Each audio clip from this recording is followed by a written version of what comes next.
السلام علیکم ورحمۃ اللہ وبرکاتہ۔ الحمدللہ رب العالمین والصلاة والسلام علی رسولہ الکریم ومن تبعہم بإحسان الی یوم الدین اما بعد۔ قال اللہ تبارک وتعالی الذی خلق الموت والحیاة لیبلوکم ایکم احسن عملا۔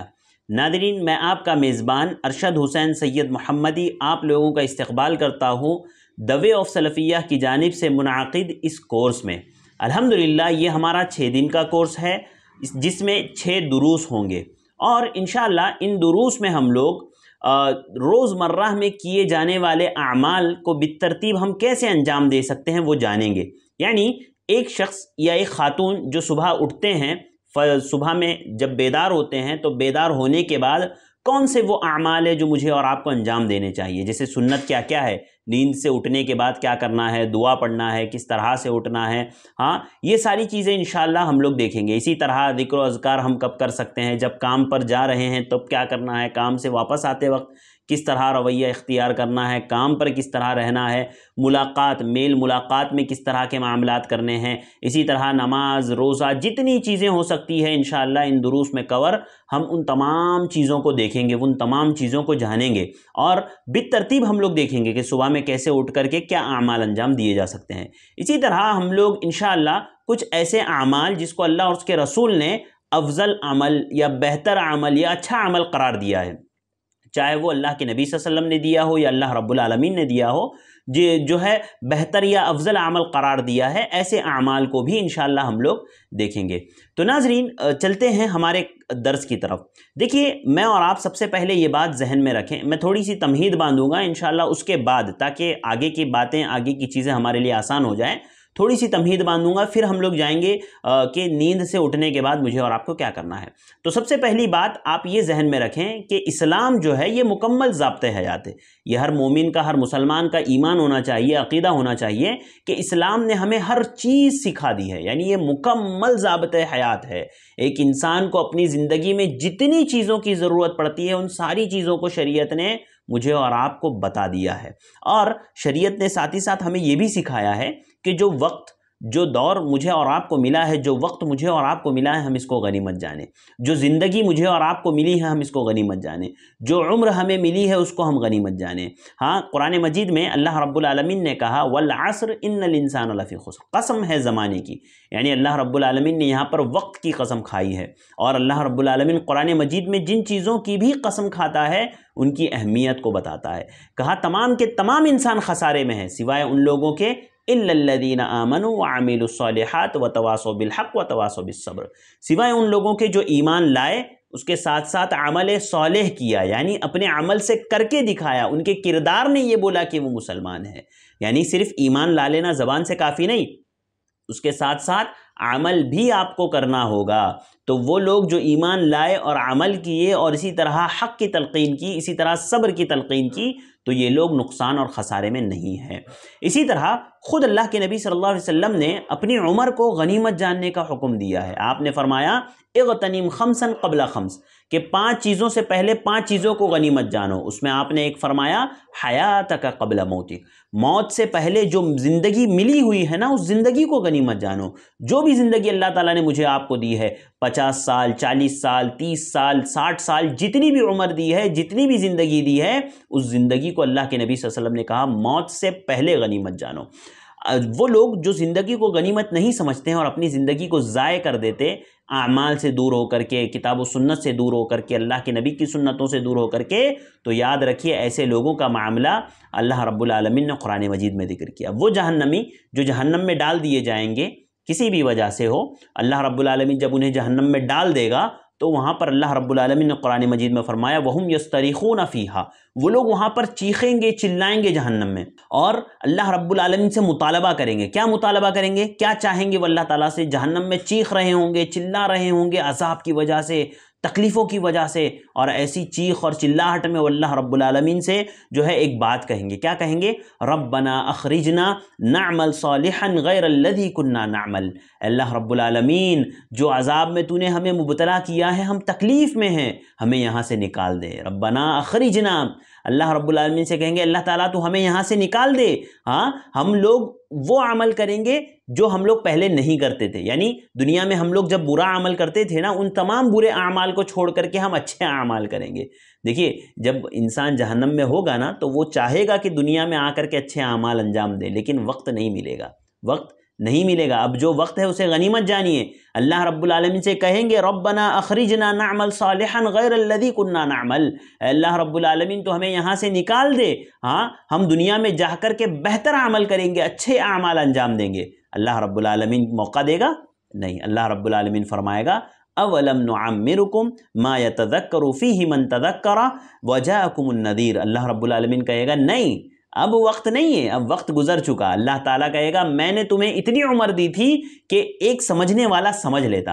ہاں اولم نعمرکم ما یتذکر فیہ من تذکر، کہ اللہ رب العالمین کہے گا میں نے اتنی عمر تم کو دے دی تھی، 30 سال 40 سال 50 سال اتنی عمر تم کو مل گئی تھی کہ ایک سمجھنے والا اگر ہوتا تو وہ اس عمر میں سمجھ لیتا، لہذا تم نہیں سمجھے. وجاءکم النذیر، حالانکہ تمہارے پاس ڈرانے والا بھی آیا. ایک تو لمبی عمر بھی ملی اور دوسرا ڈرانے والا بھی آیا، اس کے باوجود تم نہیں سدھرے. اللہ تعالیٰ کہے گا فذوقوا فما للظالمین من نصیر، اب چکھو اللہ رب العالمین کے عذاب کا مزہ چکھو، ظالموں کا کوئی مددگار نہیں. ہاں تو ناظرین یہ مجھے اور آپ کو اللہ رب العالمین ایک تنبیہ کر رہا ہے، ایک چانس دے رہا ہے، بتا رہا ہے کہ دیکھو وہ دن جس دن افسوس ہوگا، افسوس کے دن کے آنے سے پہلے اپنی اصلاح کر لو، اپنے اعمال کو درست کر لو، اپنے اعمال کو اچھا بنا لو، کیونکہ ہماری پیدائش کا مقصد بھی یہی ہے. اللہ تعالیٰ نے کیا کہا الذی خلق الموت والحیات سورۃ الملک میں لیبلوکم ایکم احسن عملا، کہ اللہ رب العالمین نے موت اور زندگی کو پیدا ہی اسی لیے کیا ہے تاکہ دیکھیں عمل کے اعتبار سے کون اچھا ہے، کون اچھے اعمال کرنے والا ہے، آپ ہے یا میں ہوں یا ہمارے علاوہ کوئی اور ہے. ہاں تو ایک مسلمان وہ ہوتا ہے جس کا کردار بولتا ہے، جس کے اخلاق بولتے ہیں. تو میں اور آپ زبانی مسلمان نہ بنیں، ہم عمل کر کے دکھائیں کہ ہم اپنے عمل کے اعتبار سے مسلمان ہیں. اسی طرح سے ناظرین مجھے اور آپ کو ایک بات یہ یاد رکھنی چاہیے کہ جیسے جیسے ہمارا وقت گزر رہا ہے نا، ہم قیامت کے قریب ہوتے جا رہے ہیں، اور جیسے جیسے ہم قیامت کے قریب ہو رہے ہیں وقت سے برکت ختم ہو رہی ہے، وقت سکڑتا جا رہا ہے، کم ہوتا جا رہا ہے، وقت کم ہوتا جا رہا ہے. اور یہ میں نہیں کہہ رہا، خود اللہ کے نبی صلی اللہ علیہ وسلم نے کہا. سنن ترمذی کی روایت ہے، حدیث نمبر 2332، جس میں آپ صلی اللہ علیہ وسلم نے فرمایا لا تقوم الساعة حتى يتقارب الزمان. آپ نے فرمایا قیامت قائم نہیں ہوگی یہاں تک کہ زمانہ قریب ہو جائے، یہاں تک کہ زمانہ قریب ہو جائے. اب زمانہ کیسے قریب ہوگا؟ آپ صلی اللہ علیہ وسلم نے فرمایا السنۃ کالشہر، یعنی سال جو ہے نا، زمانہ اس طور پر قریب ہوگا کہ سال جو ہے وہ مہینے کی طرح گزر جائے گا. جیسے آج ہمارے ہاں مہینے گزر جاتے ہیں نا ہمارے، اسی طرح سے سال گزر جائے گا، سال مہینوں کی طرح گزرے گا، مہینے ایک ہفتے کی طرح گزریں گے. جیسے ہفتے گزرتے ہیں ویسے ہی جو ہے مہینے ہفتے کی طرح گزریں گے، اور ہفتے ایک گھڑی کی طرح، ایک گھڑی ایک سیکنڈ جیسے ہم لوگ گزارتے ہیں ایک گھڑی، تو اس طرح جو ہے ہفتے گزر جائیں گے. اور ایک گھڑی ایک سیکنڈ کیسے گزرے گا؟ جیسے ایک چنگاری، آگ کی چنگاری کیسے ہوتی ہے؟ جیسی جلی اور بجھ گئی، تو اس طرح سے ایک چنگاری کی طرح ایک گھڑی انسان کی گزرے گی، یعنی وقت بہت ہی کم ہوگا. ناظرین میرے اور آپ کے لیے اس میں عبرت ہے، نصیحت ہے کہ جو موقع ملا ہے، جو وقت ابھی ملا ہے، اس کو غنیمت جانے میں اور آپ اور اپنی زندگی میں عمل لائیں، خود عمل کریں. جو باتیں انشاءاللہ ارادہ کر کے بیٹھیے کہ جو باتیں انشاءاللہ ہم لوگ ان 6 دروس میں سنیں گے ضرور ضرور ان پر عمل کریں گے، ہاں تبھی ہمارے لیے کامیابی ہے، ورنہ ہم ناکام ہی رہیں گے. ان تمام باتوں میں ایک بات یاد رکھیے، سلف کا یہی معاملہ تھا. حسن بصری رحمہ اللہ کہتے ہیں ادرکت اقواما کان اشدهم اشح علی عمره منه علی درہمہ و دیناری. حسن بصری رحمہ اللہ کہتے ہیں کہ میں نے ایسے لوگوں کو بھی پایا ہے، ایسی قوموں کو بھی میں نے دیکھا ہے کہ جن کے نزدیک ان کی عمر جو ہوتی تھی نا، ان کی عمر وہ ان کے پیسوں سے زیادہ قیمتی ہوتی تھی. آج انسان پیسے کے پیچھے بھاگ کر کے اپنی عمر ضائع کر رہا ہے. پیسہ یہاں سے بھی آنے دو، وہاں سے بھی آنے دو، ہر جگہ سے آنے دو، بس پیسے کے پیچھے بھاگ رہا ہے، عمر ضائع ہو رہی ہے. لیکن حسن بصری رحمہ اللہ کہتے ہیں کہ ہم نے ایسے لوگوں سے ملاقات کی، ایسے لوگوں کو دیکھا ہے کہ جن کی قدر و قیمت، جن کی عمر کی، یعنی وہ اپنی عمر کی اتنی قدر کرتے تھے جتنا اپنے پیسوں کی نہیں کرتے تھے. یعنی ان کے پیسوں سے زیادہ، ان کے دینار اور درہم سے زیادہ ان کے نزدیک ان کی عمر کی قدر تھی، ان کی عمر کی قیمت تھی. لہذا مجھے اور آپ کو بھی ویسا بننا چاہیے. اور ایک آخری بات تمہید میں وہ یہ کہ دیکھیے شریعت نے مجھے اور آپ کو جو سکھایا ہے نا، وہ ترتیب سکھائی ہے. شریعت نے ہمیں وقت کا پابند یعنی وقت کی تنظیم سکھائی ہے، کیسے وقت کو ہم منظم کریں، کیسے وقت کو ٹائم ٹیبل کے حساب سے کام کریں۔ ہاں، ہماری نمازیں کیسے ہیں؟ وقت پر متعین ہے، فجر، ظہر، عصر، مغرب، عشاء۔ اللہ رب العالمین نے پورا ٹائم متعین کر کے رکھا ہے کہ کب کیسے کیا کرنا ہے، لہذا ہمیں اپنی زندگی کو اسی طرح سے منظم کرنا چاہیے، وقت کی پابندی کرنی چاہیے، وقت کو جو ہے ایک سرکل پورا ہمیں ایک ٹائم ٹیبل بنانا چاہیے کہ جس کے تحت ہم اپنی زندگی گزار سکیں، ورنہ یاد رکھیے اسی طرح سے بے راہ روی کی زندگی گزارتے رہیں تو معاملہ ایسے ہی ہوگا۔ ایک حدیث سنا کر میں اپنے موضوع کی طرف ہماری باتیں شروع کرتا ہوں۔ ایک حدیث جو حضرت ابو الدرداء رضی اللہ تعالیٰ عنہ اور سلمان فارسی رضی اللہ تعالیٰ عنہ کے تعلق سے ہے، اور یہ روایت جو میں ابھی بیان کرنے والا ہوں یہ بہت ہی شاندار اور بہت ہی بہترین ہے۔ دیکھیے، حضرت ابو الدرداء اور حضرت سلمان فارسی رضی اللہ تعالیٰ عنہ کے درمیان میں اللہ کے نبی صلی اللہ علیہ وسلم نے بھائی چارگی کروائی تھی۔ جیسے کہ آپ کو پتہ ہوگا جب مہاجرین مکہ سے آئے تھے تو آپ صلی اللہ علیہ وسلم نے جو ہے ان میں آپس میں بھائی چارگی کروائی تھی، جیسے سعد بن ربیع کی ہوئی تھی عبد الرحمن بن عوف سے، اسی طرح حضرت سلمان فارسی رضی اللہ تعالیٰ عنہ کی حضرت ابو الدرداء رضی اللہ تعالیٰ عنہ سے ہوئی۔ حضرت سلمان فارسی رضی اللہ تعالیٰ عنہ کہتے ہیں کہ ایک دن میں حضرت ابو الدرداء کے پاس ان سے ملاقات کے لیے آیا۔ جب میں گھر پہنچا تو میں ان کے گھر میں داخل ہوا، ان کی بیوی تھی حضرت ابو الدرداء رضی اللہ تعالیٰ عنہ اس وقت گھر میں نہیں تھے، اور حضرت سلمان کہتے ہیں کہ میں نے ان کو بہت بری حالت میں دیکھا، خستہ حالت میں دیکھا، یعنی پوری بال بکھرے پڑے تھے اور مطلب کوئی زیادہ بن سور کے نہیں تھے وہ۔ تو حضرت ابو الدرداء رضی اللہ تعالیٰ حضرت سلمان فارسی کہتے ہیں میں نے ان سے ام الدرداء سے میں نے پوچھا ما شأنکی، کیا معاملہ ہے، کیوں تمہاری حالت ایسی ہے، کیوں تم اس حالت میں ہو؟ تو حضرت ام الدرداء نے فرمایا، حضرت ابو الدرداء کے تعلق سے فرمایا کہ اخوک ابو الدرداء لیس لہ حاجۃ فی الدنیا، کہتی ہیں کہ تمہارے جو بھائی ابو الدرداء ہیں نا ان کا دنیا میں کوئی ان کو جو ہے حاجت نہیں ہے دنیا کی، یعنی میں بن سور کر کے رہوں، میں خوبصورت دکھوں، ایسی کوئی حاجت ان کو نہیں ہے، وہ بس عبادتوں میں اللہ رب العالمین کی یاد میں ہی رہتے ہیں وہ، یعنی میرا ان کو خوبصورت لگنا یا میرا اچھا لگنا ان کے لیے کوئی معنی نہیں رکھتا، کوئی مطلب نہیں رکھتا۔ حضرت سلمان فارسی رضی اللہ تعالیٰ عنہ جب یہ بات سنی تو آپ خاموش رہے۔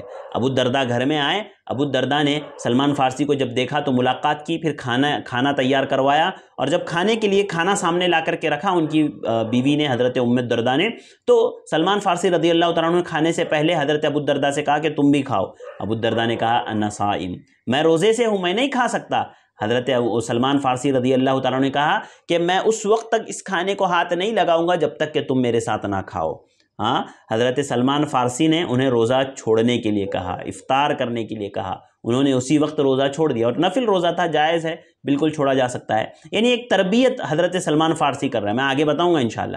ہاں، انہوں نے پھر حضرت ابو الدرداء رضی اللہ تعالیٰ عنہ نے حضرت سلمان فارسی رضی اللہ تعالیٰ عنہ کے ساتھ کھانا کھا لیا۔ اب جب کھانا کھا لیے تو سونے کا وقت ہوا، سونے کے لیے حضرت سلمان فارسی سونے کے لیے جا رہے تھے، تو ابو الدرداء نے کہا کہ تم جاؤ، ہم عبادت کریں گے۔ حضرت سلمان فارسی نے کہا نہیں، ابھی سو جاؤ، ابھی وقت نہیں ہوا عبادت کا۔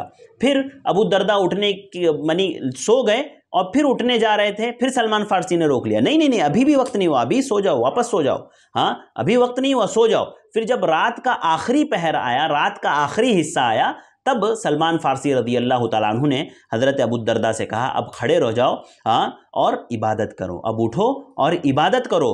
پھر آپ نے جو ہے نصیحت کرتے ہوئے سلمان فارسی رضی اللہ تعالیٰ عنہ نے جو ہے ابو الدرداء رضی اللہ تعالیٰ عنہ کو کہا تھا ان لربک علیک حقا، کیا کہا تھا؟ ان لربک علیک حقا ولأہلک علیک حقا، ہاں، ولنفسک علیک حقا، اور بعض روایتوں میں ولزورک علیک حقا فَأَعْطِي كُلَّ ذِي حَقٍ حَقًّا۔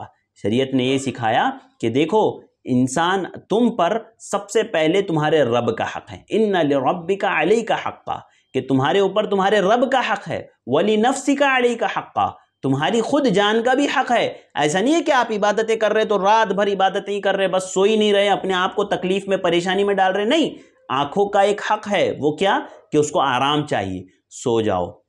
اسی طرح کہا ولی اہلک علیک حقا، تمہارے گھر پہ تمہارے بیوی بچے ہیں نا، ان کا بھی حق ہے تمہارے اوپر، اس کو بھی ادا کرو۔ اور کہا ولی زورک علیک حقا، وہ لوگ جو آپ سے ملاقات کرنے کے لیے آتے ہیں، جو آپ سے ملنے کے لیے آتے ہیں، ان کا بھی تم پر حق ہے۔ یہ الگ روایت میں ہے ولی زورک علیک حقا، تو یہ اس سے یہ بھی پتہ چلتا ہے۔ تو دیکھیے کیسے شریعت نے بتایا کہ ہر ایک کا حق ہے، آپ کو اس کا حق دینا ہے۔ ایسا نہیں ہے کہ ہم یہ نہیں کہہ رہے آپ کو کہ آپ جو ہے عبادت کرو تو اس طرح عبادت کرو کہ گھر والوں کو بھول جاؤ، اپنا خود کا حق بھول جاؤ، نہیں، شریعت یہ نہیں سکھاتی ہے۔ شریعت یہ کہتی ہے فَأَعْطِ كُلَّ ذِي حَقٍّ حَقَّهُ، کہ جس کا جو حق ہے اس کو وہ دے دو۔ اللہ رب العالمین کا حق اللہ کو دو، خود اپنے نفس پر جو حق ہے وہ اس کو ادا کرو، اسی طرح اپنے گھر والوں کا حق ادا کرو، اسی طرح آس پڑوس کے جو حقوق ہیں ان تمام حقوق کو سامنے رکھتے ہوئے اپنی زندگی بسر کرو، وہی زندگی کامیاب ہے اور ایسے ہی لوگ کامیاب ہے۔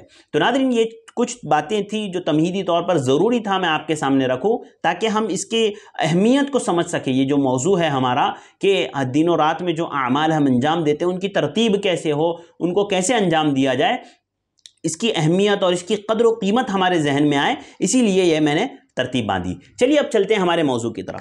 ہمارے موضوع کی طرف آنے سے پہلے میں آپ کو یہ بتاتا چلوں کہ انشاءاللہ ابھی یہاں سے ہم لوگ سٹارٹ کریں گے کہ ایک شخص جو نیند سے اٹھتا ہے، نیند سے بیدار ہوتا ہے، تو اس کو کون سے اعمال انجام دینے چاہیے۔ آپ امیجن کریں، آپ سوچیں اپنے ذہن میں کہ میں کیا کر رہا ہوں، میں کیسے کر رہا ہوں اور مجھے کیسے کرنا ہے۔ ہاں میری بہنیں اپنے ذہن میں یہ سوچیں کہ ابھی آپ نیند سے بیدار ہوئی ہے، ابھی آپ کو کیا کرنا ہے۔ تو دیکھیے آئیے، سب سے پہلے جب بندہ نیند سے بیدار ہوتا ہے، نیند سے اٹھتا ہے، آپ چاہے بہن ہو چاہے کوئی بھائی ہو جو نیند سے اٹھ رہا ہے، اس کو سب سے پہلے ایک سنت پر عمل کرنا ہے۔ وہ کیا؟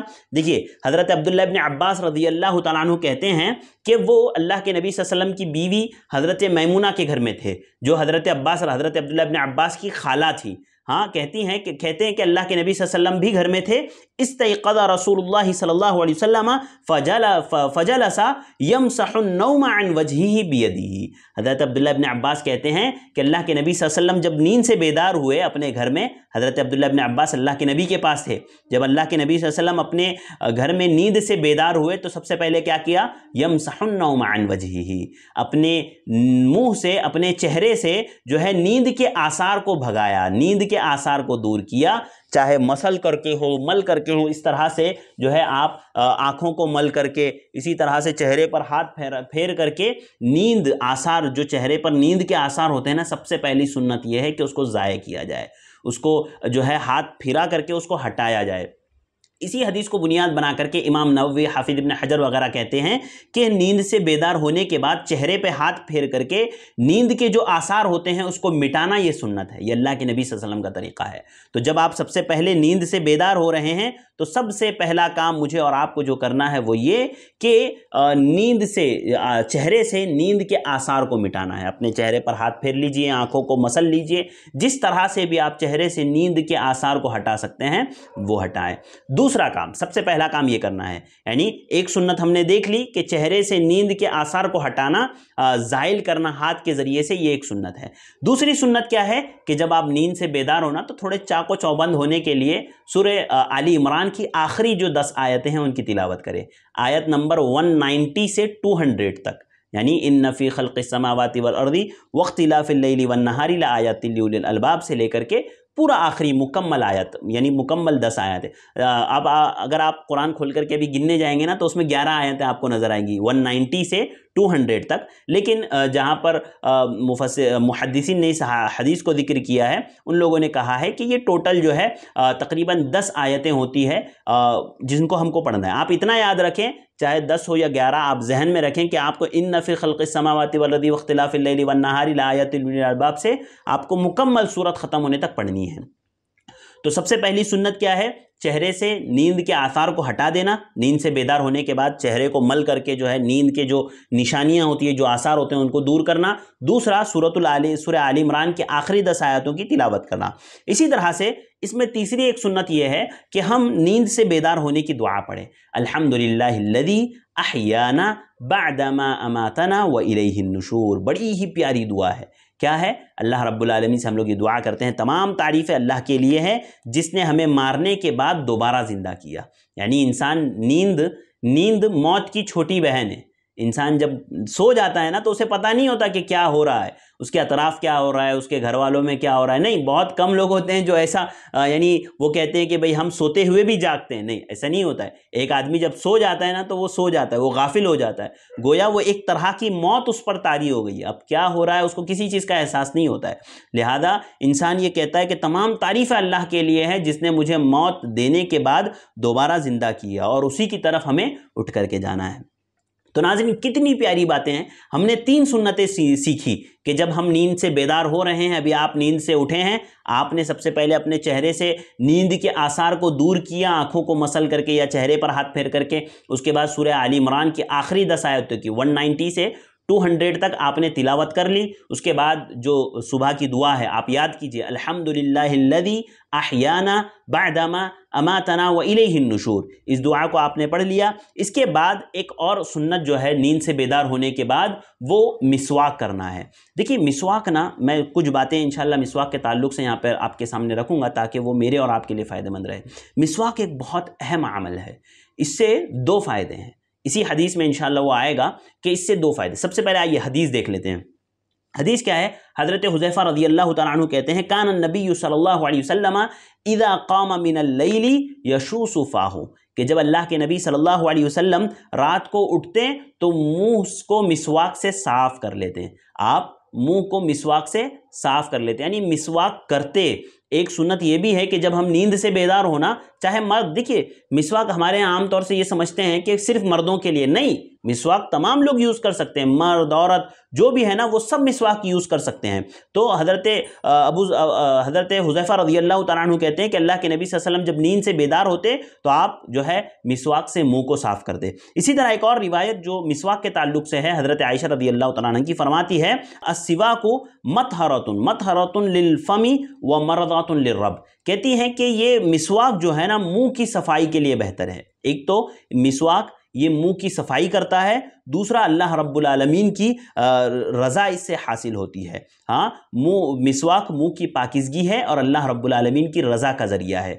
دیکھیے کسی بھی چیز میں دو چیزیں اہم ہونی چاہیے. ایک تو یہ کہ وہ چیز دنیا میں فائدہ مند ہو. ہاں، جب کوئی چیز ہم دیکھتے ہیں نا یا کوئی بھی چیز استعمال کرتے ہیں تو اس کے 2 پہلو ہو سکتے ہیں. ایک تو یہ کہ وہ دنیا میں بھی فائدہ مند ہو، دوسرا یہ کہ وہ آخرت کے لیے بھی فائدہ مند ہو. تو یہ مسواک میں یہ دونوں چیزیں داخل ہے. ایک تو یہ کہ دنیاوی فائدہ بھی اس میں ہے، انسان کے منہ سے جو ہے مضر مادے، جو ہے خراب مادے، وہ چلے جاتے ہیں. یعنی اس کے جو منہ میں کیڑے وغیرہ اگر لگے ہیں دانت میں تو وہ مر جاتے ہیں، یعنی دانت صاف ہو جاتے ہیں، منہ صاف ہو جاتا ہے، منہ کی بدبو زائل ہو جاتی ہے.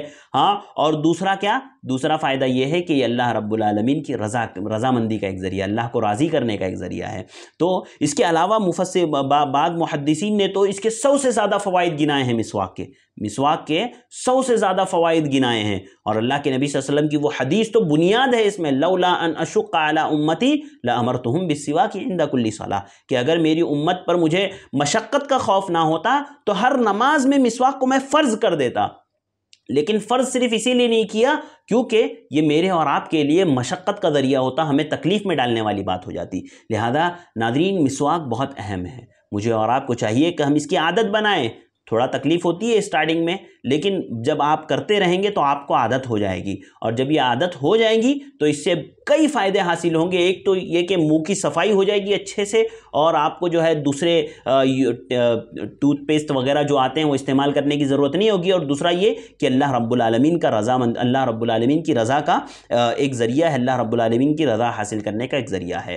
تو ہم نے کئی سنتیں دیکھ لی. ایک تو یہ کہ چہرے سے نیند کے آثار کو ہٹانا، دوسرا یہ کہ جو ہے سورہ آل عمران کی آخری 10 آیتوں کی تلاوت کرنا، اسی طرح سے نیند سے بیدار ہونے کے بعد دعا پڑھنا، اور چوتھا مسواک کرنا. اب 5ویں چیز جو ہے وہ یہ کہ ناک صاف کرنا، ناک کو جھاڑنا. تو اس میں 2 طرح کی روایتیں ہمیں ملتی ہے.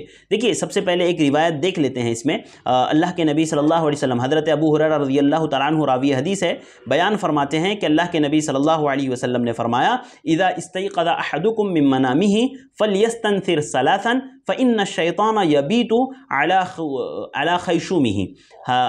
حضرت ابو ہریرہ رضی اللہ تعالیٰ عنہ کہتے ہیں اللہ کے نبی صلی اللہ علیہ وسلم نے فرمایا کہ جب تم میں سے کوئی نیند سے بیدار ہو تو اپنی ناک کو 3 مرتبہ اچھی طرح سے جھاڑ لیں، ناک کو صاف کر لے.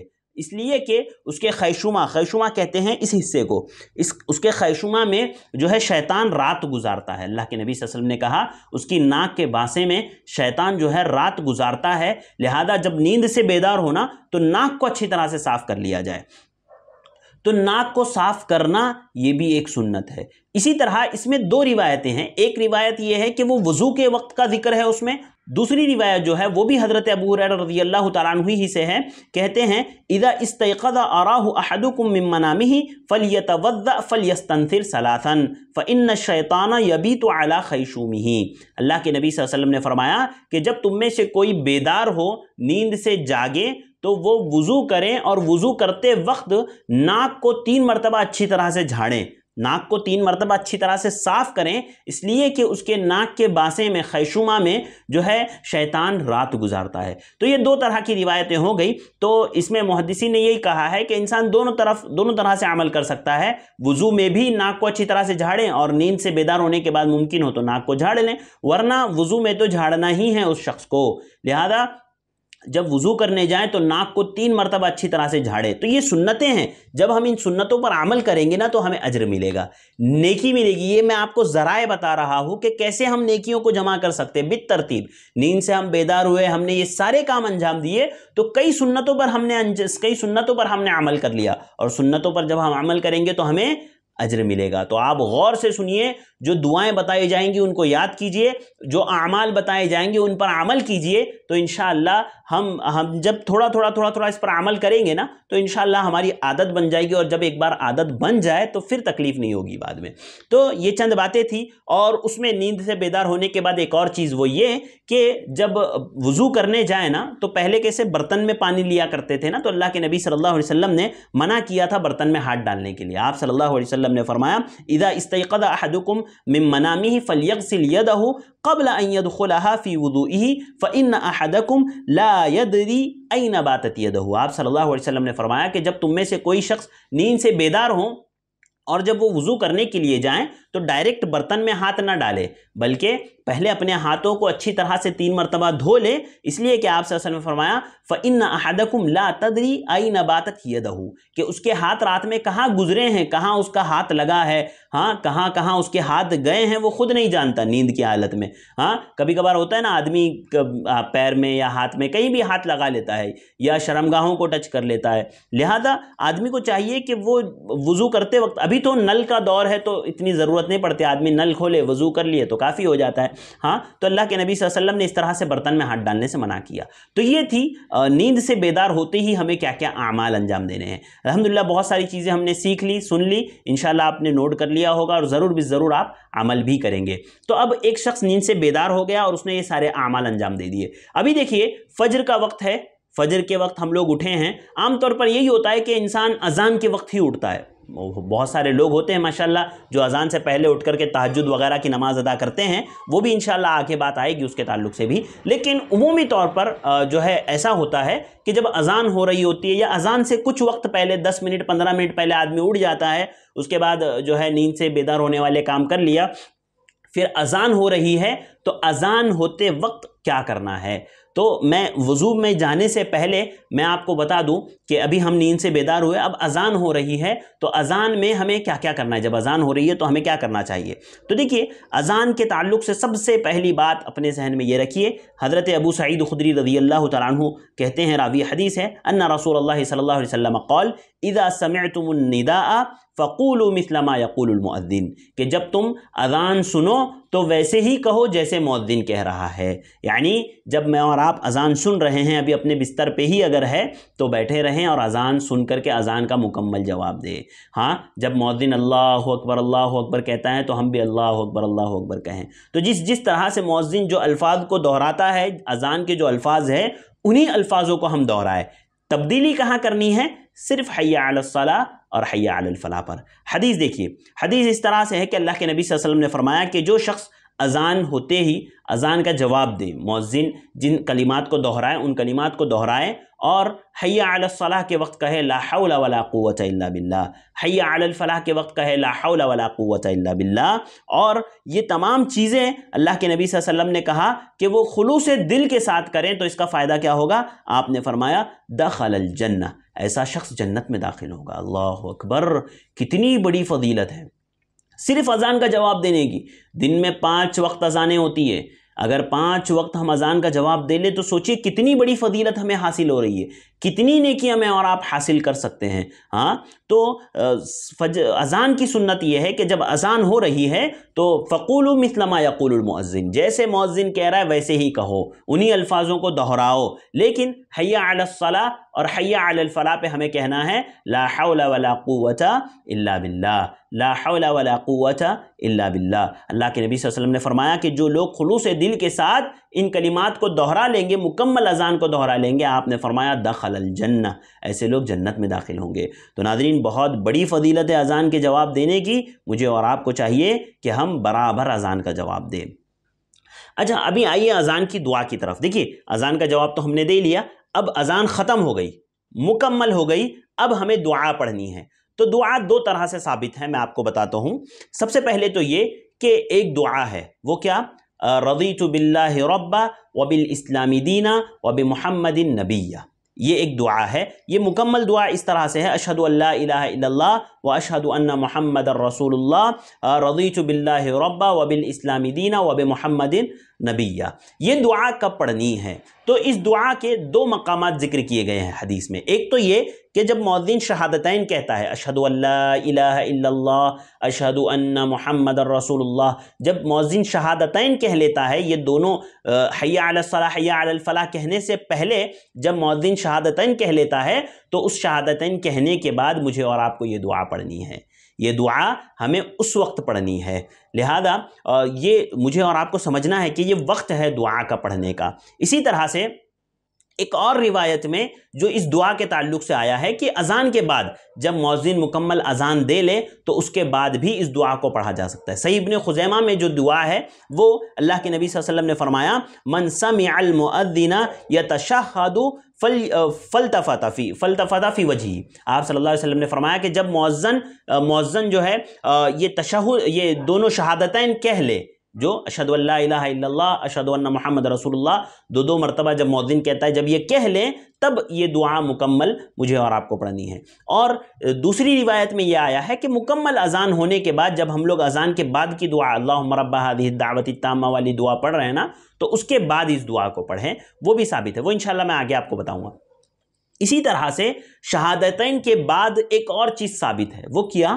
وہ یہ کہ آپ یہ کہیں انا، یعنی جب مؤذن کہتا ہے اشہد ان لا الہ الا اللہ اشہد ان لا الہ الا اللہ، تو آپ کہیں انا وانا اشہد ان محمد الرسول اللہ اشہد ان محمد الرسول اللہ۔ جب مؤذن کہتا ہے آپ کہیں انا۔ اس کا کیا مطلب ہے؟ اس کا مطلب یہ ہے کہ میں گواہی دیتا ہوں، میں بھی گواہی دیتا ہوں، جیسے مؤذن گواہی دے رہا ہے اشہد ان لا الہ الا اللہ، کہ میں گواہی دیتا ہوں اللہ کے علاوہ کوئی معبود برحق نہیں، تو آپ کہہ رہے ہیں وانا، میں بھی گواہی دے رہا ہوں، میں بھی گواہی دیتا ہوں۔ ہاں، خود حدیث میں اللہ کے نبی صلی اللہ علیہ وسلم نے، جو حضرت عائشہ رضی اللہ تعالی عنہا سے روایت ہے، کہتے ہیں ان رسول اللہ صلی اللہ علیہ وسلم قال کان اذا سمع المؤذن یتشہد قال وانا، حضرت عائشہ کہتی ہے کہ جب اللہ کے نبی صلی اللہ علیہ وسلم مؤذن کی اذان کو سنتے اور جب وہ شہادتین کہہ رہا ہوتا ہے، ہاں یتشہد یعنی شہادتین جب وہ کہہ رہا ہوتا ہے اشہد ان لا الہ الا اللہ اشہد ان محمد رسول اللہ، تو آپ صلی اللہ علیہ وسلم کہتے ہیں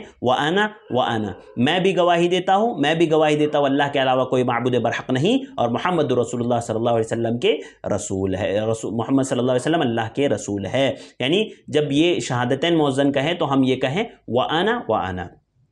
تو ناظرین، یہاں پر ہم نے کچھ باتیں دیکھی، وہ یہ کہ جب مؤذن اذان کہہ رہا ہے تو ہمیں اذان کا جواب دینا ہے۔ ہمارے یہاں صرف یہ ہوتا ہے نا کہ عورتیں سر پہ دوپٹہ ڈال لیتی ہے، اذان کے وقت معاملہ یہی ہوتا ہے کہ عورتیں دوپٹہ نہیں ڈالی ہوتی ہیں عام کاموں میں، یا نیند سے بیدار ہونے کے بعد، یا ظہر کی یا عصر کی اذان ہو رہی ہے تو دوپٹے سر پہ نہیں ہوتے تھے، تو ہمارے یہاں صرف یہ ہوتا ہے کہ عورتیں دوپٹے سر پہ ڈال لیتی ہیں، اور اگر ٹی وی چالو ہے تو اس کی آواز کم کر لیتے ہیں، ٹی وی اگر چالو ہے گھر میں تو اس کی آواز بند کر لیتے ہیں، بس یہی دو کام ہوتے ہیں، ورنہ بہت کم لوگ ہیں جو اذان کا جواب بھی دیتے ہیں یا جو جانتے ہیں کہ اذان کا جواب بھی دینا ہے۔ تو آپ خود جانیے اور اپنے دوست و احباب میں شیئر کیجئے، ان کو بتائیے کہ نہیں، اذان کا جواب دینا بہت فضیلت کا کام ہے۔ آپ صلی اللہ علیہ وسلم نے فرمایا کہ جو اس طرح سے اذان کا جواب دے لے گا خلوص دل سے، اللہ تعالیٰ دخل الجنہ، اللہ تعالیٰ اسے جنت میں داخل کریں گے۔ تو اذان کا جواب دینا ہے، ساتھ ہی ساتھ جب شہادتین مؤذن کہتا ہے تو وَأَنَا بھی ہم کہہ سکتے ہیں۔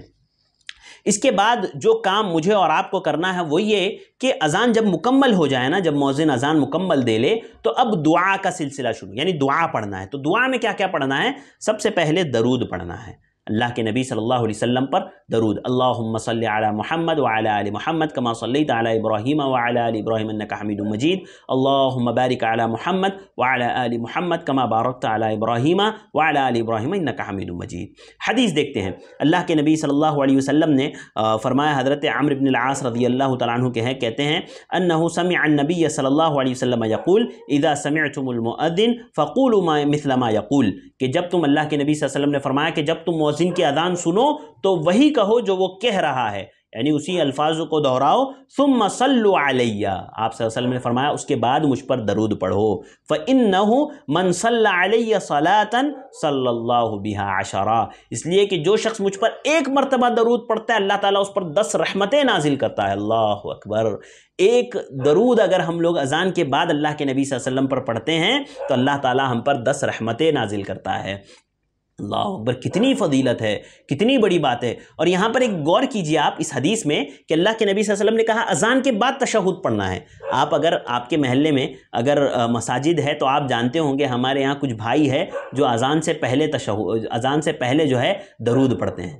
کتنے افسوس کی بات ہے نا، سنت یہ ہے کہ اذان کے بعد پڑھی جائے اور ہر کوئی کہیں، لیکن یہاں پر ہمارے یہاں بالکل صراحتاً سنت کی مخالفت ہوتی ہے اور اذان سے پہلے مائک میں درود پڑھا جاتا ہے۔ کتنے افسوس کی بات ہے کہ ہم بدعات کو اختیار کر رہے ہیں، سنت اسی جگہ پر سنتوں کو چھوڑ دے رہے ہیں، اور جب انسان بدعاتوں کو اختیار کرتا ہے نا تو سنتیں خود بخود اس سے چھوٹتی جاتی ہے۔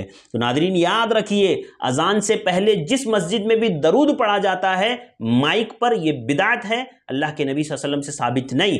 ثابت یہ ہے کہ اذان مکمل ہونے کے بعد ہر شخص اللہ کے نبی صلی اللہ علیہ وسلم پر ایک مرتبہ درود پڑھے۔ اگر وہ ایک مرتبہ درود پڑھتا ہے تو اللہ رب العالمین ایسے شخص پر 10 رحمتیں نازل کرتا ہے۔ یہ سنن ابی داؤد کی روایت ہے، حدیث نمبر 523۔ اسی طرح ایک اور دعا جو اللہ کے نبی صلی اللہ علیہ وسلم نے مجھے اور آپ کو سکھائی ہے اذان کے وقت، وہ یہ ہے، آپ صلی اللہ علیہ وسلم نے فرمایا، حضرت جابر بن عبداللہ رضی اللہ تعالیٰ عنہ راوی حدیث بیان فرماتے ہیں، آپ صلی اللہ علیہ وسلم نے فرمایا من قال حین یسمع المؤذن، کہ جو مؤذن کو سنے اور وہ یہ کہے اللہم رب هذه الدعوة التامة والصلاة القائمة آت محمدا الوسیلة والفضیلہ وبعثه مقاما محمودا الذی وعدتہ۔ آپ صلی اللہ علیہ وسلم نے فرمایا حلت له شفاعتی یوم القیامہ، جو شخص اس دعا کو پڑھ لے گا میری شفاعت، میری سفارش کل قیامت کے دن اس کے لیے حلال ہو جائے گی۔ اللہ اکبر! کتنی بڑی فضیلت ہے اذان کے بعد کی صرف دعا پڑھنا ہے۔ کیا کرنا ہے ہمیں؟ سب سے پہلے درود پڑھنا ہے، اس کے بعد اذان کے بعد کی دعا پڑھنا ہے، اللہم رب هذه الدعوة التامة والصلاة القائمة آت محمدا الوسیلة والفضیلہ وبعثه مقاما محمودا الذی وعدتہ۔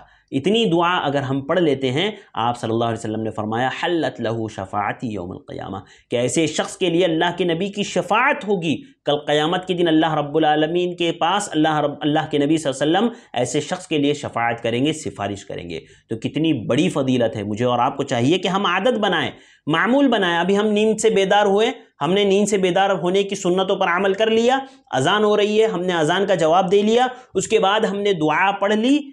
اس میں دعا میں دیکھیے آخر میں ایک اور روایت جو سنن الکبریٰ میں ہے، جس میں سنن الکبریٰ بیہقی میں ہے، اس میں آخر میں اضافہ ہے انک لا تخلف المیعاد۔ بعض لوگ کہتے بھی ہے، پڑھتے بھی ہے، لیکن یاد رکھیے یہ ٹکڑا جو ہے ضعیف ہے۔ وہ ہے نا اللہم رب هذه الدعوة التامة والصلاة القائمة آت محمدا الوسیلة والفضیلہ وبعثه مقاما محمودا الذی وعدتہ۔ یہاں تک ثابت ہے۔ اس کے بعد انک لا تخلف المیعاد، یہ انک لا تخلف المیعاد یہ روایت ضعیف ہے، اس لیے کہ اس میں ایک جو ہے اس میں وہ روایت اس لیے کہ وہ روایت ضعیف ہے، مجھے اور آپ کو نہیں پڑھنا چاہیے، بس یہاں تک وعدتہ تک پڑھیے، یہی اللہ کے نبی صلی اللہ علیہ وسلم سے ثابت ہے۔ تو ناظرین الحمدللہ ہم نیند سے بیدار ہوئے، ہم نے اذان سنی، اذان کا جواب دے لیا، اب اس کے بعد ہم نے اذان کے بعد کی دعا بھی اب ہم نے پڑھ لی۔ اب آئیے آگے چلتے ہیں۔ اب اس کے بعد انسان کیا کرتا ہے، اذان کا بستر میں سے اٹھا، اذان کا جواب وغیرہ دے لیا، تو اب وضو کرنا ہے، لیکن وضو کرنے سے پہلے آدمی کیا کرتا ہے، بیت الخلاء میں جاتا ہے، ٹوائلٹ میں جاتا ہے، بیت الخلاء میں جاتا ہے، تاکہ وہ قضاء حاجت سے فارغ ہو جائے۔ تو بیت الخلاء میں جاتے ہوئے ہمیں کن چیزوں کا دھیان رکھنا ہے، کن چیزوں کو یاد رکھنا ہے، اور کن سنتوں پر عمل کرنا ہے تاکہ ہم نیکیاں حاصل کر سکیں، ثواب بٹور سکیں۔ وہ کیا؟ جب کوئی مسلمان قضاء حاجت کے لیے جائیں تو سب سے پہلے اپنا بایاں پیر یعنی لیفٹ پیر بیت الخلاء میں رکھیں۔ بیت الخلاء میں داخل ہوتے وقت جو ہے لیفٹ پیر سے داخل ہو، اور داخل ہونے سے قبل یہ دعا پڑھیں، اللہم انی اعوذ بک من الخبث والخبائث۔ یہ صحیح بخاری کی روایت ہے کہ اللہ کے نبی صلی اللہ علیہ وسلم نے فرمایا اذا دخل الخلاء قال اللہم انی اعوذ بک من الخبث والخبائث، کہ جب اللہ کے نبی صلی اللہ علیہ وسلم بیت الخلاء میں داخل ہوتے تو آپ صلی اللہ علیہ وسلم اس دعا کو پڑھا کرتے تھے، اللہم انی اعوذ بک من الخبث والخبائث۔ اسی طرح اس سے پہلے ایک لفظ کا اضافہ کرنا ہے، وہ کیا؟ بسم اللہ۔ بسم اللہ اللہم انی اعوذ بک من الخبث والخبائث۔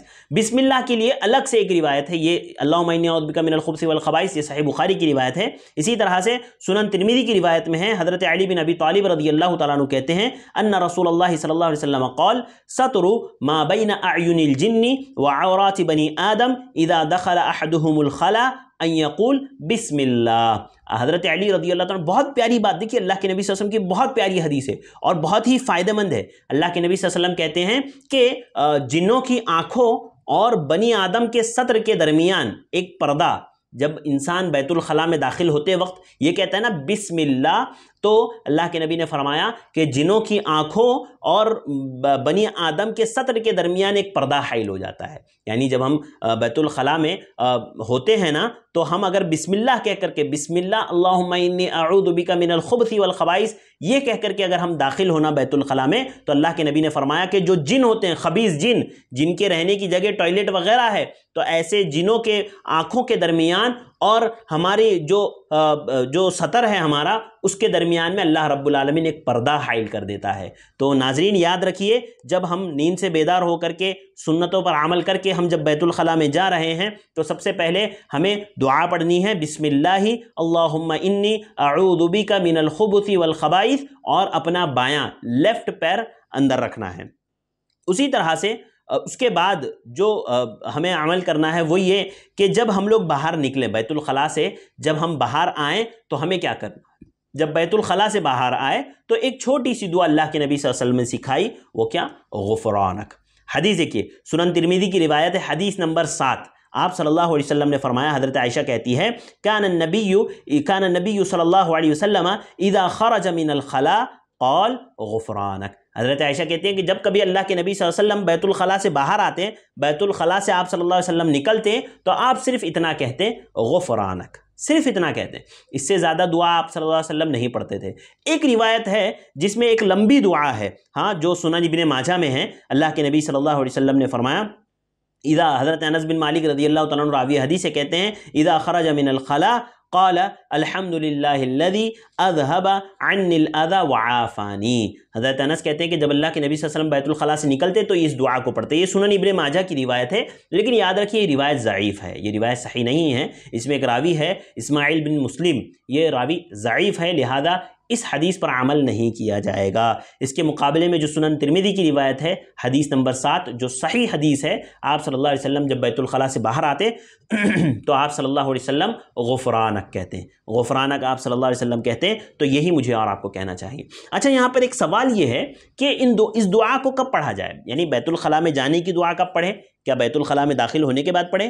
اور بیت الخلاء سے نکلنے کی دعا کب پڑھیں؟ کیا بیت الخلاء سے، یعنی آپ بیت الخلاء کے اندر ہی ہے، آپ نے دایاں پیر باہر رکھا اور پھر آپ کو دعا پڑھنی ہے، کب پڑھنا ہے؟ تو دیکھیے اس تعلق سے جو روایت آتی ہے جس کے الفاظ یہ ہے اذا اراد ان يدخل، اذا اراد ان يدخل، کہ جب انسان کا داخل ہونے کا ارادہ ہو تو یعنی باہر ہی آپ کو پڑھنا ہے، بیت الخلاء کے اندر جا کر کے دعا نہیں پڑھنی ہے بسم اللہ اللہم انی اعوذ بک من الخبث والخبائث، بلکہ آپ جب بیت الخلاء جانے کا ارادہ کر رہے ہیں، آپ بستر سے اٹھیں، پیدل چل کے جا رہے ہیں، آپ داخل ہونے والے ہیں، آپ نے ارادہ کر لیا ہے جب آپ جانے والے ہیں تو آپ باہر ہی دعا پڑھیں گے بسم اللہ اللہم انی اعوذ بک من الخبث والخبائث، اس کے بعد بیت الخلاء میں داخل ہوں گے، پھر وہاں سے باہر نکلنے کے بعد آپ دعا پڑھیں گے غفرانک۔ اب یہاں تک بات ہو گئی، ایک انسان جو ہے نیند سے اٹھا، بیدار ہوا، وہ جو ہے اس نے جو سنتوں پر عمل کرنا ہے وہ کر لیا، ٹوائلٹ وغیرہ سے فارغ ہو گیا۔ اب اس کے بعد ہمیں کیا کرنا ہے؟ اب اس کے بعد انسان وضو کرتا ہے نا، وضو کرتا ہے جا کر کے جو ہے اب وضو ہم لوگ کر رہے ہیں۔ دیکھیے وضو کے لیے بہت اہم بات یہ ہے نا کہ وضو شروع کرنے سے پہلے ہم بسم اللہ کہیں، وضو شروع کرنے سے پہلے ہم بسم اللہ کہیں، کیونکہ جو سنن ابی داؤد حدیث نمبر 101 ہے، آپ صلی اللہ علیہ وسلم نے فرمایا، حضرت ابو ہریرہ راوی حدیث سے کہتے ہیں لا صلاۃ لمن لا وضوء لہ، کہ اس آدمی کی نماز نہیں ہوگی جس نے وضو نہ کیا ہو، بغیر وضو کے نماز نہیں ہوتی ہے، وضو شرط ہے نماز کے لیے۔ اور آگے آپ نے فرمایا ولا وضوء لمن لم یذکر اسم اللہ تعالی علیہ، کہ اس آدمی کا وضو نہیں ہوگا جس نے وضو کرنے سے پہلے اللہ رب العالمین کا نام نہ لیا ہو، یعنی وضو کرنے سے پہلے جس شخص نے بسم اللہ نہ پڑھا ہو اس کا وضو نہیں ہوگا، لہذا بسم اللہ پڑھنا چاہیے۔ وضو شروع کرنے سے پہلے آپ بسم اللہ پڑھیں، اس کے بعد وضو شروع کریں اور وضو کریں۔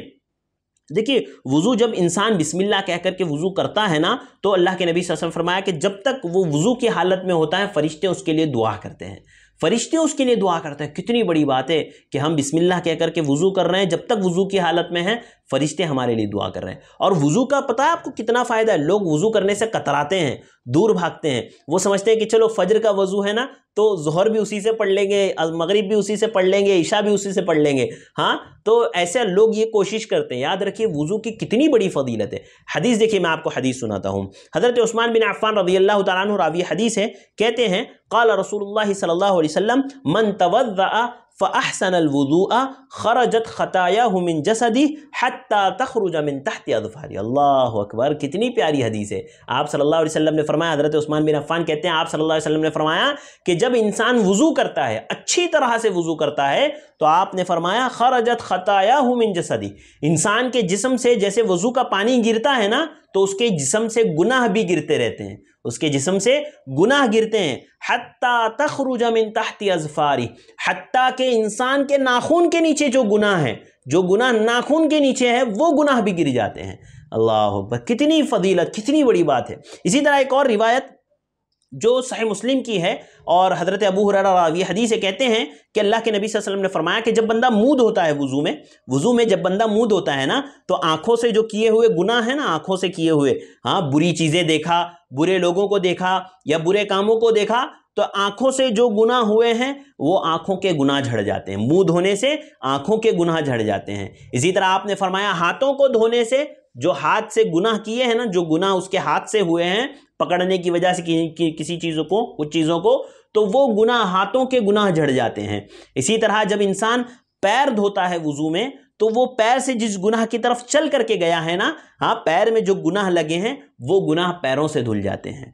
کتنی بڑی بات ہے کہ ہمارے وضو کرنے کی وجہ سے ہمارے گناہ ہمارے جسم سے جھڑ جا رہے ہیں۔ اللہ کے نبی صلی اللہ علیہ وسلم فرمایا اللہ تعالیٰ پاک صاف کر دیتا ہے، ہاں اللہ تعالیٰ گناہوں کو دھو دیتا ہے، گناہ جو ہے انسان کے جھڑ جاتے ہیں اس کے جسم سے۔ لہذا ناظرین، مجھے اور آپ کو چاہیے کہ ہم وضو کریں، فجر کے لیے کریے، ظہر کے لیے بھی کریے، عصر کے لیے بھی کریے، مغرب کے لیے بھی کیجیے، عشاء کے لیے بھی کیجیے، کیونکہ اس سے فائدہ ہے۔ بس آپ وضو کر رہے ہیں، جسم سے گناہ جھڑ رہے ہیں، کوئی نقصان نہیں ہے وضو کا، کوئی نقصان نہیں ہے، صرف فائدہ ہی فائدہ ہے۔ لہذا مجھے اور آپ کو چاہیے کہ ہم اچھی طرح سے وضو کریں اور جو ہے اچھے انداز میں وضو کریں۔ اچھا یہاں پر ایک بات دیکھیے، بعض لوگ یہ ہوتا ہے نا کہ فجر میں اٹھے اور جو ہے بیت الخلاء وغیرہ سے فارغ ہو گئے، پھر مسجد چلے جاتے ہیں، مسجد جا کر کے وضو کرتے ہیں، ہاں گھر سے وضو کر کے نہیں جاتے، لیکن یاد رکھیے گھر سے وضو کر کے جانے کی فضیلت ہے، یقیناً اس کی فضیلت ہے کہ ایک انسان جو نیند سے اٹھ رہا ہے یا نیند میں نہیں ہے تب بھی وہ اگر ظہر کی یا عصر کی یا کسی بھی وقت کی نماز کے لیے جا رہا ہے تو اسے چاہیے کہ وہ گھر سے وضو کر کے جائے، وہ گھر سے وضو کر کے جائے۔ حدیث دیکھیے، حضرت ابو ہریرہ رضی اللہ تعالیٰ عنہ راوی حدیث ہے، بیان فرماتے ہیں آپ صلی اللہ علیہ وسلم نے فرمایا ان احدکم اذا توضأ فاحسن الوضوء ثم اتى المسجد لا ينهزه الا الصلاة۔ کہتے ہیں کہ حضرت ابو ہریرہ کہتے ہیں کہ اللہ کے نبی صلی اللہ علیہ وسلم نے فرمایا کہ تم میں سے جب کوئی وضو کرے، وضو کرتا ہے اور اچھی طرح وضو کرتا ہے، یعنی تم میں سے جب کوئی وضو کرتا ہے اور اچھی طرح سے وضو کرتا ہے اور پھر مسجد آتا ہے، یعنی گھر سے وضو کیا اس کے بعد وہ مسجد آتا ہے، ہاں، اور اس کے گھر سے نکلنے کا سبب صرف اور صرف نماز ہے۔ آپ صلی اللہ علیہ وسلم نے کیا فرمایا؟ ہاں، لا ينهضه الا الصلاة، کہ وہ گھر سے جو نکل رہا ہے نا، مقصد صرف نماز ہے اور کوئی مقصد نہیں ہے۔ آپ نیند سے اٹھے ہو، آپ نے گھر میں وضو کیا ہے اور آپ جا رہے ہو مسجد کی طرف اور صرف آپ نماز پڑھنے کے لیے جا رہے ہو، تو آپ صلی اللہ علیہ وسلم نے فرمایا تو اس کے ہر قدم کے بدلے میں اللہ رب العالمین اس کے درجات بلند کرتا ہے، اس کے گناہوں کو مٹاتا ہے، یہاں تک کہ وہ مسجد میں داخل ہو جائے۔ اللہ اکبر۔ وہ لوگ یاد رکھیے جن کے گھر مسجدوں سے دور ہے نا، ان کے لیے یہ بہت بڑی فضیلت ہے۔ لوگ سوچتے ہیں ہمارے گھر مسجد سے دور ہے، کیا مسجد جائیں، کتنا دور، گھر میں ہی پڑھ لیتے ہیں، چلو ختم کرو، نہیں جانا ہے مسجد۔ تو یاد رکھیے وہ لوگ جو مسجد سے جن کے گھر دور ہے، اللہ کے نبی صلی اللہ علیہ وسلم نے ایک بہت بڑی فضیلت ان لوگوں کو دی ہے اور کہا کہ جب وہ مسجد کی طرف گھر سے وضو کر کے مسجد کی طرف جا رہے ہیں چل کے، تو اللہ رب العالمین ہر قدم کے بدلے میں درجات کو بلند کر رہا ہے اور گناہوں کو مٹا رہا ہے۔ یاد رکھیے یہ ان لوگوں کے لیے ہے جو مسجد پیدل جاتے ہیں، گاڑی پہ جانے والوں کے لیے نہیں۔ گاڑی پہ جانے والوں کے لیے یہ فضیلت نہیں ہے، گاڑی پہ جانے والے اس فضیلت کے مستحق نہیں ہو سکتے۔ وہ لوگ جو پیدل مسجد کو جا رہے ہیں وہ لوگ اس فضیلت کے مستحق ہوں گے۔ اسی لیے مجھے اور آپ کو چاہیے کہ ہم کوشش کریں کہ پیدل مسجد جائے۔ ہم سے بھی کبھی نہیں ہوتا ہے، کبھی گاڑی سے آدمی چلا جاتا ہے، لیکن انشاءاللہ میں بھی آج سے ارادہ کرتا ہوں کہ ہم جب بھی انشاءاللہ کوشش کریں گے مسجد جانے کی، پیدل مسجد چل کے جائیں گے تاکہ یہ فضیلت مجھے اور آپ کو حاصل ہو سکے۔ تو ناظرین، گھر سے وضو کر کے جانے کی فضیلت ہے۔ مجھے اور آپ کو چاہیے کہ جب ہم وضو کریں نماز کے لیے تو ہم گھر سے وضو کر کے جائیں اور جو ہے وضو کر کے مسجد پہنچے۔ اب اس کے بعد جو اتنی بڑی فضیلت ہم نے بتائی، اب اس کے بعد وضو کی دعائیں ہیں، وہ انشاءاللہ ہم لوگ اگلے درس میں دیکھیں گے چونکہ ہمارا وقت ہو چکا ہے۔ ناظرین، آج کے درس میں بہت ساری باتیں ہم نے سیکھی۔ سب سے پہلے میں آپ کو خلاصہ بیان کر دیتا ہوں۔ سب سے پہلے ہم نے یہ دیکھا کہ ہماری زندگی کی قدر و قیمت ہے، ہماری عمر کی قیمت ہے۔ مجھے اور آپ کو چاہیے کہ ہم اس کی قیمت کو سمجھیں، وقت کی قیمت کو سمجھیں۔ قیامت قریب ہو رہی ہے، وقت ہمارا سکڑتا جا رہا ہے، وقت ہمارے پاس کم ہو رہا ہے، ہمیں وقت کی قدر کرنی چاہیے۔ اسی طرح سے اپنے کام کو، اپنے وقت کو منظم کرنا چاہیے، اپنے کام کو منظم کرنا چاہیے، اپنی زندگی کو منظم کرنا چاہیے، اپنے ہر دن کو منظم کرنا چاہیے۔ اس کے بعد ہم نے شروع کیا اپنا درس، اپنی کلاس، اور ہم نیند سے بیدار ہوئے۔ اس کے بعد نیند سے بیدار ہونے کے بعد ایک بندے کو کیا کیا عمل کرنے وہ ہم نے دیکھے۔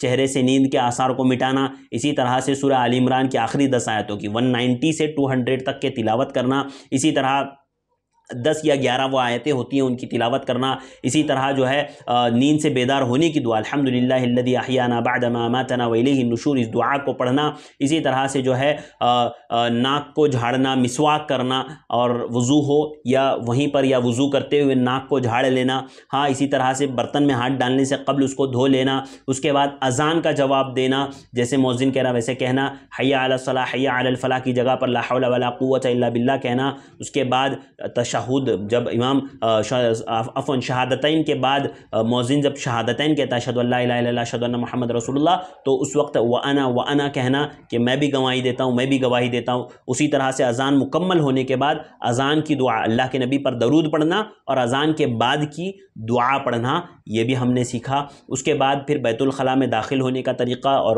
بیت الخلاء میں داخل ہونے کی دعا بسم اللہ اللہم انی اعوذ بک من الخبث والخبائث، پھر نکلنے کی دعا غفرانک ہم نے سیکھا۔ اسی طرح ہم نے وضو کا طریقہ، وضو دیکھا کہ وضو جو ہے انسان کو کرنا ضروری ہے اور بسم اللہ کہہ کر کے وضو کرنا ضروری ہے۔ اسی طرح سے جب انسان وضو کرتا ہے تو اس کے جسم سے گناہ جھڑ جاتے ہیں، حتیٰ کہ آپ صلی اللہ علیہ وسلم فرمایا حتیٰ تخرج من تحت اظفاری، اس کے ناخنوں سے بھی گناہ جھڑ جاتے ہیں اور جو ہے انسان گناہوں سے پاک و صاف ہو جاتا ہے۔